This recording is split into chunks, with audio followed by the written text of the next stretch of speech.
Vem entender como o útero se prepara para poder gestar, desde o momento em que o esperma entra em contato com seus tecidos. Nós vamos entender melhor como acontece a resposta imune ao esperma e como isso é vital no processo de gestação, assim como para entender como o esperma consegue suprimir a resposta imune do corpo das fêmeas. Sejam muito bem-vindos ao canal Eterna Busca. Eu sou o Jordan, biólogo e mestre em ecologia de biomas tropicais.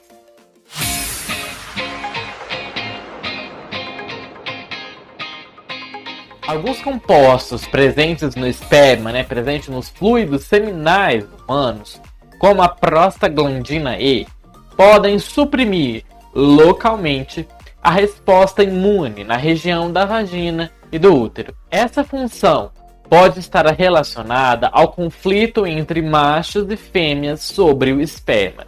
Assim como nós exploramos brevemente no nosso segundo vídeo dessa série, na qual nós falamos da questão dos plugs copulatórios, em que os machos e fêmeas estão em uma contínua guerra, então, funciona mais ou menos aqui como nós estamos falando. Lembrando que esse já é o quarto vídeo dessa série de vídeos na qual nós estamos explorando mais sobre a evolução do esperma.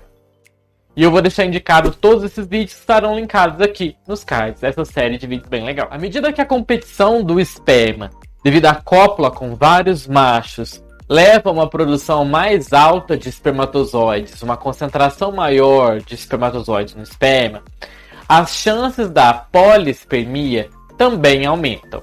A polispermia é o nome dado a quando dois espermatozoides fertilizam um mesmo óvulo.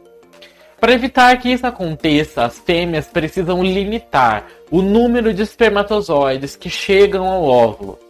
Por isso, elas fortalecem as barreiras ao longo do caminho do espermatozoide. Da mesma forma que as fêmeas precisam eliminar os espermatozoides, os machos, por sua vez, precisam garantir que mais espermatozoides cheguem até o óvulo. E os machos também desenvolveram formas de burlar as barreiras do trato reprodutivo feminino. Uma das possíveis formas para isso é via os genes candidatos chamados de TGM4 e MSB. Esses genes podem servir para proteger o espermatozoide contra ataques imunológicos no trato reprodutivo feminino.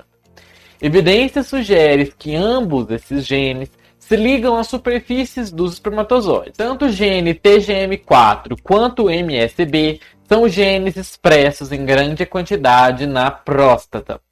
Essa próstata é essa região aqui, dos homens, dos machos, no caso, de quem tem pênis. O TGM4 pode deter o ataque imunológico alterando a superfície do espermatozoide. E, por sua vez, o MSB foi descrito como o principal fator de ligação de imunoglobulina no plasma seminal humano. Lembrando que a imunoglobulina é o nome dado aos anticorpos que desempenham uma série de funções, incluindo a função de reconhecer a presença de uma substância estranha no corpo. Aí vamos entender um pouco da função desse fluido seminal e a gravidez. O efeito mais óbvio do fluido seminal num corpo feminino, numa vagina, é o impacto na resposta imune, particularmente nas mudanças imunes que são necessárias para sustentar o feto geneticamente diferente da mãe. Para uma gravidez bem-sucedida, um estado essencial de tolerância imunológica deve existir desde o primeiro momento em que o embrião entra em contato com os tecidos maternos, o que para a maioria das espécies ocorre poucos dias após a fertilização. De particular interesse é o momento de implantação do embrião nas paredes do útero, o que é um processo bastante delicado, em que o feto ele vai invadir o endométrio e então ele vai criar a irrigação necessária para sustentar a placenta. Como esquematizado aqui nessa primeira, você vê o processo do embrião da blástula, né, em que ele encosta nas paredes do endométrio, e aí na próxima você vê que ele começa a romper essas paredes do endométrio, e aí ele vai começar a entrar. Vamos só revisar a função dos antígenos para que nós possamos entrar na próxima etapa. Toda célula do corpo expressa na sua superfície uma espécie de fechadura, digamos assim. O antígeno do sistema imune tem a chave das fechaduras do corpo, e ele testa essa chave em um corpo estranho. Se ela não couber, o corpo irá dar início a uma resposta imune para destruir aquele corpo estranho. O feto, ele é estranho ao corpo da mãe, ou o chamado não próprio, porque ele expressa antígenos, né, que é essas, digamos, fechaduras na sua superfície, que incluem alguns codificadores para genes da chamada histocompatibilidade principal, o MHC, que são derivados de cromossomos paternos. E a chavinha do corpo da mãe, do caso, né, da fêmea, não reconhece aquelas superfícies como dela, e ela iniciará uma resposta imune. Numa gravidez saudável, o embrião não sofre um ataque imunológico no período de implantação, que é esse período em que o embrião está entrando no endométrio, né, como esquematizado aqui. Ele está começando a romper as barreiras. Nesse primeiro momento, o sistema imune da fêmea não pode matar, né, destruir aquele embrião. Uma combinação de estratégias vai então evitar a rejeição do feto. Alguns aspectos da resposta imune são contornados, enquanto outros são ativados para distorcer o sistema imunológico em sentido a tolerar o feto, que é um corpo estranho com antígenos diferentes. O fluido seminal parece ter um papel específico no fornecimento de sinais biológicos, especificamente antígenos paternos, e também citocinas, que induzem aos eventos que levam à tolerância imunológica ao feto. A resposta imediata à inseminação em mamíferos, a resposta imune, é um influxo rápido e dramático de células inflamatórias no local na qual foi depositado o sêmen. Essa resposta, que é chamada de resposta leucocitária, que é a inflamação do local, é evidente dentro de 1 hora após a introdução do esperma. Primeiro, os neutrófilos são liberados na região da vagina e útero em contato com o esperma. Os neutrófilos constituem a primeira linha de reconhecimento e de defesa contra agentes infecciosos que estejam em algum tecido, e eles tradicionalmente iniciam uma inflamação aguda. Depois vêm os leucócitos, que vão seguir com uma resposta inflamatória, que vai entrar também os macrófagos, células dendríticas e células T, que invadem os tecidos reprodutivos subjacentes ao local onde está o esperma. Os leucócitos, em parte, respondem diretamente aos agentes chamados de quimiotáticos, que são substâncias químicas que atraem ou repelem as células que estão presentes no plasma seminal. Mas a resposta é amplificada como consequência da produção de citocinas e quimiocinas que serão produzidas pelas células do epitélio, que revestem o trato reprodutivo feminino, induzidas pela presença do fluido seminal, do sêmen.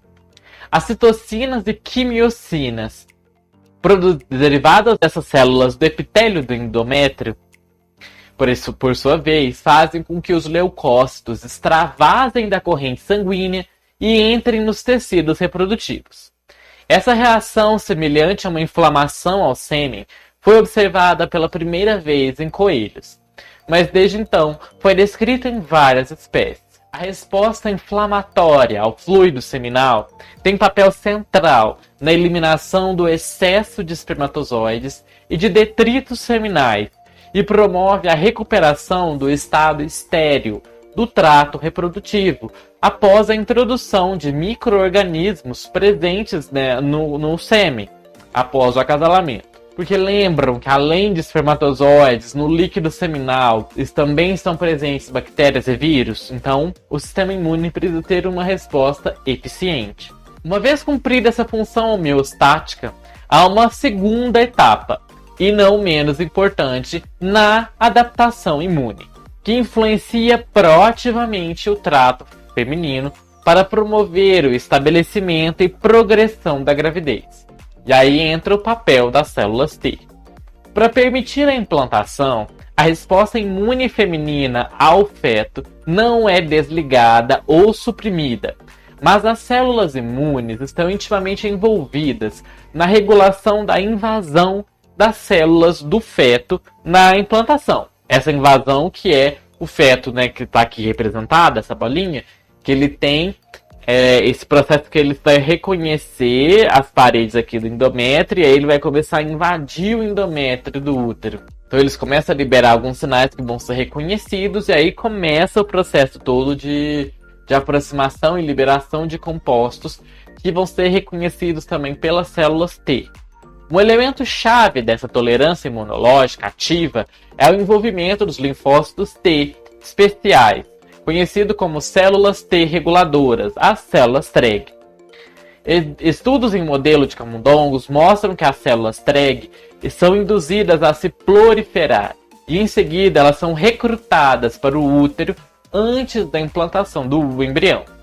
Uma vez no lugar, essas células permitem que o sistema imunológico permita essas associações íntimas entre as células maternas e os trofoblastos placentários, que vão ser derivados do próprio concepto, né, do próprio embrião, que são necessárias para o desenvolvimento placentário adequado e o crescimento fetal. O trofoblasto é essa região que vocês veem que está saindo para forma tipo uns bracinhos para onde tem essa célula circular, que são parte ainda do embrião, que vai se rompendo e entrando dentro do endométrio. Essa é a região do trofoblasto, que vai estar em comunicação com o sincício trofoblasto, que também está originado com a parte da mãe. Então essa comunicação entre feto e mãe nessa região está sendo mediada também pelas células T.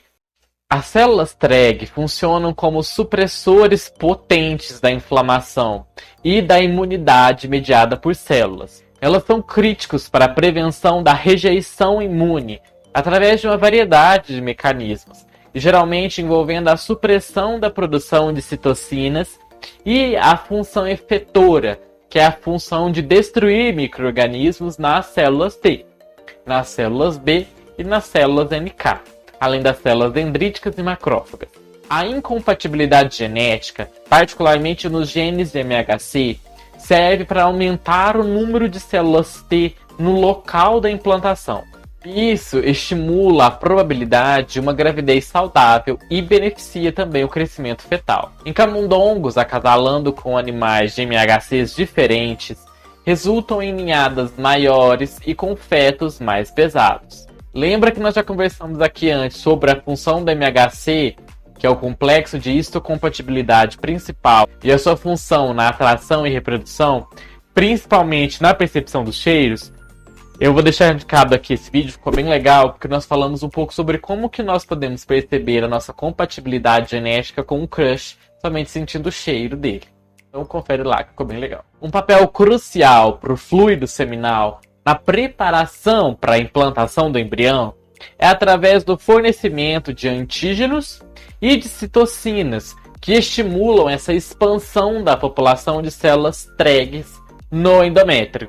Para garantir que as células TREG sejam suficientes e elas estejam presentes no local da implantação, a sua ativação e também proliferação durante o tempo entre a concepção e a implantação, isso é essencial que aconteça tudo muito bem coordenado, porque senão o feto pode acabar sendo combatido pelo sistema imune da fêmea. Em camundongos, as respostas das células T femininas aos antígenos de MHC paternos é iniciada imediatamente após as células imunes entrarem em contato pela primeira vez com os antígenos transmitidos no fluido seminal no momento do coito. De modo que o pool, né, a grande quantidade de células T geradas durante o período de pré-implantação, antes do feto chegar no útero, ele vai ser bastante expandido. Já vai ter uma grande concentração de células T ali quando o feto chegar. O MHC solúvel, ele está presente no plasma seminal dos machos, no sêmen. E o MHC, ele também está presente nos espermatozoides, em outras células que também são presentes no esperma, né, como os leucócitos seminais, ou então células do epitélio do trato reprodutivo masculino que foram descamadas ao longo da passagem do esperma para ser ejaculado. Esses e outros antígenos de histocompatibilidade serão os mesmos expressos posteriormente pelo feto e pelos tecidos gestacionais, caso aconteça a gravidez. E você já imaginava essa grande complexidade que existe nas questões da associação do esperma com a compatibilidade genética, né, com essa questão dos MHCs, da resposta do sistema imune? É bem interessante, né, conhecer mais sobre como isso funciona. E se você quiser saber mais outras peculiaridades do esperma, eu vou deixar indicado aqui esse outro vídeo bem interessante, o anterior dessa série de vídeos, na qual nós falamos sobre a diversidade de espermatozoides e como os espermatozoides cooperam entre si. Vou deixar indicado esse vídeo aqui. E essa outra série de vídeos na qual nós estamos falando mais sobre a evolução do esperma. Vejo vocês no nosso próximo vídeo e até mais!